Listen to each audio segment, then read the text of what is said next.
இந்த மாதிரி ப்ரெடிக்ட்டே பண்ண முடியாத புரோட்டீன் ஸ்ட்ரக்சரை சால்வ் பண்ண முடிஞ்ச ஏஐயால உங்களோட ஸ்போக்கன் இங்கிலீஷை இம்ப்ரூவ் பண்ண முடியாதா என்ன? இந்த ஆப்பில் 10,00,000க்கும் மேலே யூசர்ஸ் ஜாயின் பண்ணி அவங்களோட ஸ்போக்கன் இங்கிலீஷை இம்ப்ரூவ் பண்ணிட்டு இருக்காங்க. இப்போ பாருங்க, output wrongly come needed 1 day extra to corrected that problem. நீங்க சொன்ன சென்டென்ஸ்ல மிஸ்டேக்ஸ் இருக்கு. அதை இப்படி கரெக்டா சொல்லுங்க. The output came out wrong. I need one extra day to correct the program.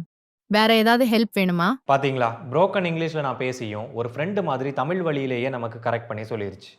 இது கூடவே அன்லிமிட்டட் இன்ட்ராக்டிவ் இங்கிலீஷ் ஆக்டிவிட்டீஸும் ப்ரொவைட் பண்ணுறாங்க. இன்டர்வியூ, டெய்லி ஆஃபீஸ் கான்வர்சேஷன் மாதிரியான ஸ்பெசிஃபிக்கான சுச்சுவேஷனை வச்சு நம்ம இந்த இங்கிலீஷை பேசி நம்ம கற்றுக்கும் போது இன்னுமே எஃபெக்டிவாக கற்றுக்க முடியும். அது மட்டும் இல்லாமல் இந்த கோர்ஸில் ஒரு பர்சனல் டீச்சரையும் கொடுப்பாங்க. அவங்க உங்களுக்கு ஃபீட்பேக்கு, கைடன்ஸு இது எல்லாமே ப்ரொவைட் பண்ணுவாங்க. இதுதான் சூப்பர் நோவா ஏஐ. ஜாபில் இங்கிலீஷை ஃப்ளூவெண்ட்டாக பேச தெரியாமல் ஒரு நல்ல பொசிஷனுக்கு ரீச் ஆக முடியாமல் இருக்கீங்களா? அப்போ சூப்பர் நோவா ஏஐ உங்களுக்கு ஒரு சூப்பர் சொல்யூஷனாக இருக்கும். கண்டிப்பாக ட்ரை பண்ணி பாருங்கள். டிஸ்கிரிப்ஷனில் ஜாயினிங் லிங்க் கொடுத்துருக்கேன். அது மூலமாக ஜாயின் பண்ணுற ஃபஸ்ட்டு 100 யூசர்ஸ்க்கு மட்டும் 70% ஸ்பெஷல் டிஸ்கவுண்ட் கொடுக்குறாங்க. மிஸ் பண்ணாமல் உடனே ஜாயின் பண்ணுங்கள்.